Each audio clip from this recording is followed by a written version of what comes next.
আলহামদুলিল্লাহ রাব্বিল আলামিন সালাতু ওয়াসসালামু আলা সাইয়্যিদিল মুরসালিন ওয়া আলা আলিহি ওয়া সাহবিহি আজমাইন। সম্মানিত এবং প্রিয় সাংবাদিক বন্ধুগণ, আমরা খুব দুঃখ বেদনা নিয়ে আজকে বাংলাদেশ জামাত ইসলামীর এই কেন্দ্রীয় কার্যালয়ে সম্মানিত কেন্দ্রীয় নেতৃবৃন্দের উপস্থিতিতে আজকে বগুড়া এবং শেরপুরের দুইটি আসনে যে নির্বাচন অনুষ্ঠিত হচ্ছে তার গুরুতর কিছু অনিয়ম এবং একটা নির্বাচিত সরকারের দায়িত্বে পরিচালিত প্রথম নির্বাচনে খুবই দুঃখজনক ভোট কারচুপি, জাল ভোট, এজেন্টদের বের করে দেওয়া, সকালেই সিটে স্বাক্ষর নিয়ে নেওয়ার মতো অনেক আপত্তিকর ঘটনাগুলো ঘটেছে। এখনো নির্বাচন চলছে। আমরা দুপুর 12টা পর্যন্ত সকাল থেকেই আমরা যোগাযোগ রাখছি।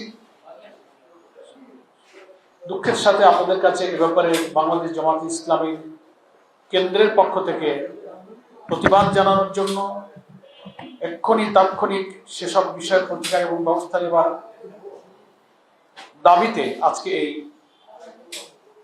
প্রেস ব্রিফিংয়ে আমরা মিলিত হয়েছি। আপনারা যারা এসেছেন তাদের সকলকে আমি আন্তরিকভাবে মোবারকবাদ জানাচ্ছি।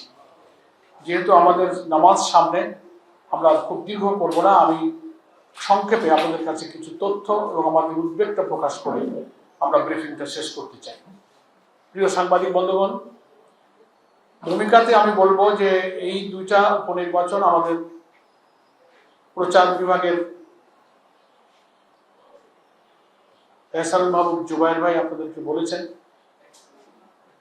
শেরপুরে শ্রীবর্তী এবং চিনাইগাতি এখানে আমাদের প্রার্থী ইন্তেকাল করেছিলেন।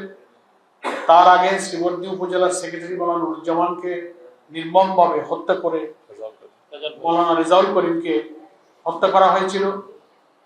নানান ঘটনা সেখানে ঘটেছে। সেখানে উপনির্বাচনে প্রার্থী হয়েছে আমাদের মাসুদুর রহমান মাসুদ ভাই, সাবেক সেনা কর্মকর্তা। আর বগুড়াতে যিনি আমাদের প্রার্থী ছিলেন, বগুড়া শহরের আমির, কেন্দ্রীয় মজলিস শূরা সদস্য জনাব আবিদুর রহমান সোহেল, ফরম পরিষদের সদস্য।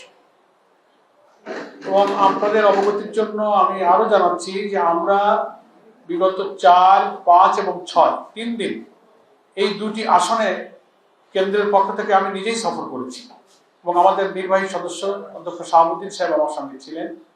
এই দুইটি আসনের বিভিন্ন এলাকায় আমরা পরিদর্শন করেছি, সমাবেশ করেছি, সাংবাদিক সম্মেলন করেছি।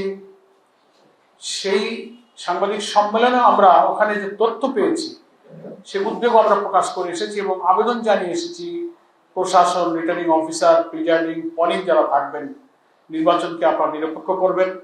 এটাকে আর একটা মাগুরা নির্বাচন বানাবেন না। ইঞ্জিনিয়ারিং এর অনেক কথা আমরা আগে শুনেছি, এখন নির্বাচিত সরকার অধীনের এই নির্বাচন যেন নিরপেক্ষ হয়। কিন্তু ওখানেই আমরা শুনে আসছিলাম ভয়, ভীতি, কেন্দ্রে যেতে না দেওয়া, এজেন্টদের উপরে হুমকি দেওয়া, বহু কিছু তখনই চলছিল। এই আমরা যে কয়েকদিনে সফর করলাম, আজকে সকাল থেকে ঠিকই দেখলাম সেই ধারণা সত্য ঘটেছে। আমি একেবারেই খুব সংক্ষেপে আপনাদেরকে কয়েকটা তথ্য দিচ্ছি। প্রধান 3টা কাজ। একটা হচ্ছে যে সকালেই বিভিন্ন কেন্দ্রে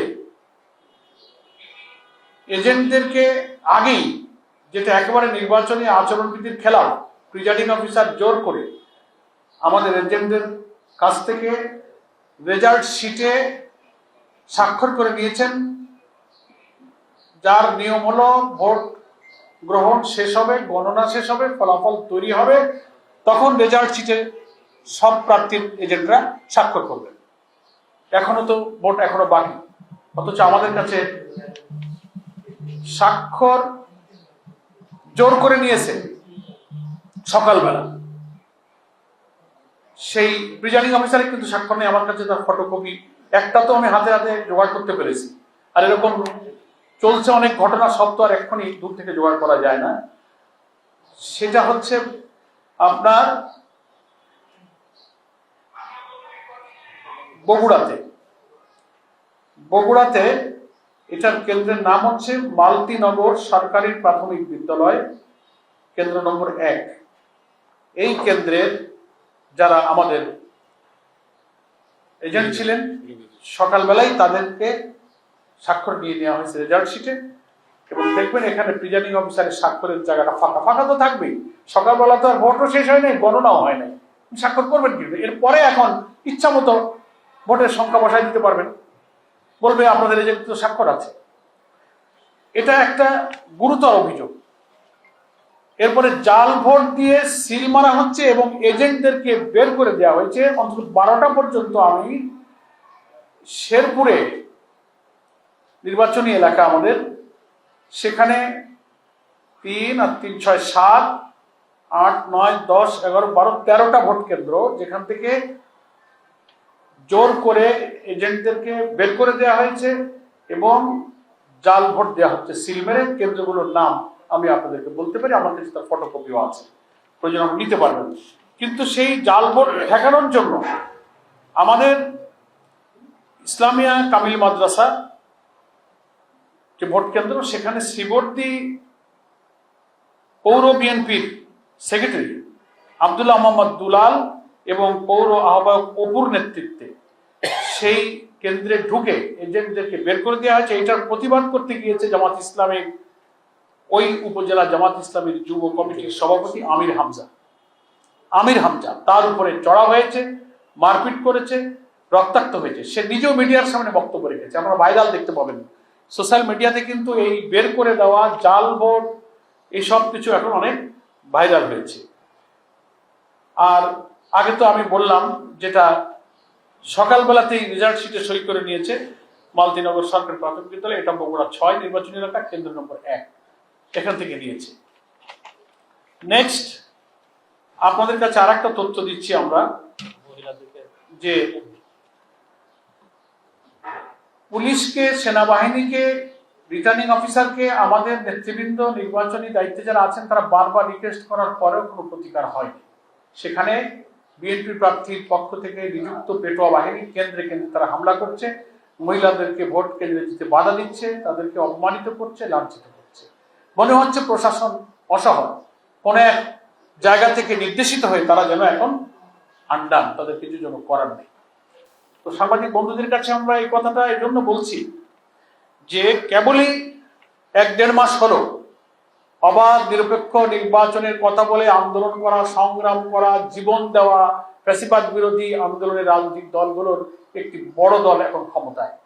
তাদের হাতে প্রথম 2টো উপনির্বাচনের এই যদি চিত্র হয়, তো সামনে স্থানীয় সরকার নির্বাচন সহ আর যেসব নির্বাচন হবে, সেই নির্বাচনে আমরা কি করে ভোটারদের আকাঙ্ক্ষার প্রতিফলন আশা করতে পারি। এই জন্য আমরা এক্ষুনি নির্বাচন প্রধান কমিশনার, যিনি প্রধান নির্বাচন কমিশনের দৃষ্টিতে আনছি, জামাত ইসলামের এই কেন্দ্রীয় কার্যালয় থেকে প্রেস ব্রিফিংয়ের মাধ্যমে এক্ষুনি আপনি এই 2 নির্বাচনী আসনের রিটার্নিং অফিসারকে নির্দেশ দেবেন, যেসব অনিয়মের কথাগুলো আমরা বললাম, যেসব কেন্দ্র থেকে জাল ভোট দিয়ে এজেন্টদের বের করে দেওয়া হচ্ছে, আগে স্বাক্ষর নেওয়া হচ্ছে, সেই সব প্রিজাইডিং অফিসারদের প্রতি আপনি আইনগত ব্যবস্থা গ্রহণ করুন এবং ব্যাপক অনিয়ম যেখানে হয়েছে সেখানে আপনি ভোট গ্রহণ স্থগিত করুন, পুনরায় ভোটের ব্যবস্থা করুন। তারা হলে জনগণ এরকম জোরপূর্বক একতরফা নির্বাচনের ফলাফল তো মেনে নেবে না। এটা আমি প্রধান নির্বাচন কমিশনের কাছে আমাদের পক্ষ থেকে আবেদন জানাচ্ছি। যেসব কেন্দ্রে জাল ভোট এবং এজেন্ট বের করে দেওয়া হয়েছে, 10-12টি কেন্দ্রের নাম এবং তালিকা আমাদের হাতে আছে, আপনারা প্রেস ব্রিফিং শেষে এর ফটোকপি আপনারা নিয়ে নিতে পারবেন। আমি খুব সংক্ষেপে, অনেকগুলো কেন্দ্র, 2টা আসনে মিলে প্রায় 300 ভোট কেন্দ্র হবে। তো ঘটনা ঘটবার জন্য এখনো ভোট চলাকালীন 4:30টা পর্যন্ত ভোট চললে অনেক সময় এখনো বাকি আছে। আমরা 11টা 12টা পর্যন্ত তথ্য সংগ্রহ করছি, তথ্য আমাদের কাছে আসছে। আর আপনারা সবাই গণমাধ্যমের সাথে যুক্ত, আপনারা সোশ্যাল মিডিয়াতে নজর রাখলে দেখতে পাবেন এই 2টা আসলে কি হচ্ছে। সেই জন্য আমি আপনাদের মাধ্যমে এই গুরুতর অনিয়ম হওয়া কেন্দ্রগুলোর ভোট স্থগিত করতে দাবি জানাচ্ছি যারা রিটার্নিং অফিসারের দায়িত্ব পালন করেছেন তাদের প্রতি আইনগত ব্যবস্থা নেওয়ার জন্য রিটার্নিং অফিসারের মাধ্যমে প্রধান নির্বাচন কমিশনের হস্তক্ষেপ কামনা করছে। আর দলীয় সন্ত্রাসীরা ভোট কেন্দ্রে দলবদ্ধভাবে ঢুকছে কিভাবে, এবং সোশ্যাল মিডিয়াতে আসছে যে ভোটার নয় একটা ছেলে, সে ঢুকে ভোট দিচ্ছে, তাকে ধরে ফেলেছে সাংবাদিকরা, জিজ্ঞাসা করছে তোমার বয়স কত, তোমার আইডি কার্ড কই, তুমি কেন আসলে, সে লাজবাব, সে কোনো জবাব দিতে পারছে না। তো এত সামাজিক যোগাযোগ মাধ্যমে, গণমাধ্যমে এগুলো আসার পরে কি করে সেখানে ভোট চলতে পারে? সেজন্য সন্ত্রাসী পেটো ভাইরা যাচ্ছে, আমাদের নারী ভোটারদেরকে ভয়ভীতি দেওয়া হচ্ছে, অনেকে হতাশ হয়ে যাচ্ছেন, ভোট কেন্দ্রে যেতে সাহস পাচ্ছেন না। এই দুপুরবেলা আমি আমার প্রিয় সাংবাদিক বন্ধুদের মাধ্যমে প্রধান নির্বাচন কমিশনের আশু হস্তক্ষেপ কামনা করছি, এবং বগুড়া এবং শেরপুরের এই দুইটি নির্বাচনী এলাকায় যারা কর্মরত রিটার্নিং অফিসার আছেন, প্রিজাইডিং অফিসার আছেন, তাদের দৃষ্টিতে যেন প্রয়োজনীয় ব্যবস্থা নেওয়ার জন্য নির্দেশনা দেওয়া হয়, আমি আপনাদের মাধ্যমে সেই আবেদন জানাচ্ছি। আপনাদের সকলকে ধন্যবাদ। নামাজের আগে আপনার স্বপ্নগুলো আকাশ ছুবে প্রবাসীর হেলিকপ্টারের মাধ্যমে। বিয়ে, জন্মদিন অথবা যে কোনো বিশেষ প্রয়োজনে হেলিকপ্টার ভাড়া করতে যোগাযোগ করুন স্ক্রিনে দেয়া নাম্বারে। প্রবাসীর হেলিকপ্টার, নিরাপদ ও সাশ্রয়ী বাহনের বিশ্বস্ত নাম।